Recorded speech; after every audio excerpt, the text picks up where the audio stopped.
why does the United States support Israel? Well, there's a history, and a very interesting one. It actually goes back a long time. One thing to remember is that Christian Zionism is a very powerful force, which goes back long before Jewish Zionism. In England, particularly, Christian Zionism was a powerful force among British elites.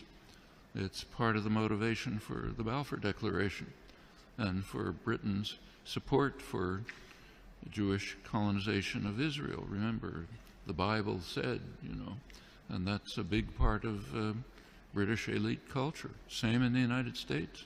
You go back to 1948, there was actually a split between the State Department and the Pentagon in the United States over how to react to the new state of Israel. The State Department was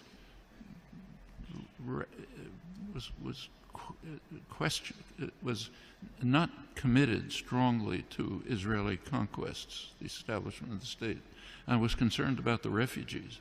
It wanted an implementation of the refugee problem. The Pentagon, on the other hand, was very impressed with Israel's military potential. The Israeli military successes, if you look back at the internal record and declassified, the Joint Chiefs of Staff described Israel as the second largest military force in the region after Turkey and a potential base for U.S. power in the region. That continued. Can't run through the whole record, but in 1958, when there was a serious crisis in the region, Israel was the only state that strongly cooperated with Britain and the United States, and it won plenty of support from the governments and the military for that reason. 1967 is when the current relations with Israel were pretty much established. Israel performed a major service to the United States by destroying a secular Arab nationalism, a major enemy of the United States, and supporting radical Islam, which the U.S. supported. And it continues right until the present. Right now, we saw an example of that just during the latest Gaza attack.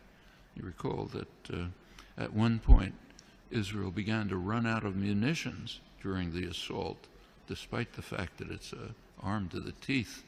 The United States provided Israel with additional munitions through the Pentagon. And notice where they were taken from. These were U.S. munitions pre-positioned in Israel for eventual use by U.S. forces. One of many signs of how Israel is regarded as essentially a military offshoot of the United States. Very close intelligence relations that go way back, many other connections. And the media tend to take up, to support the policy of the government with very few, kind of little questioning around the edges, but basically accept the policy. So, for example, take another issue. Take the U.S. invasion of Iraq.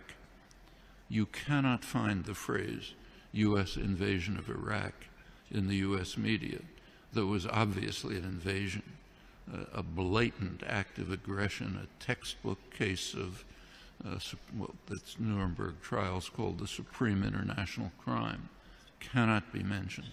The tendency of the intellectual community to go along like a herd in support of state power, private power, is just overwhelming.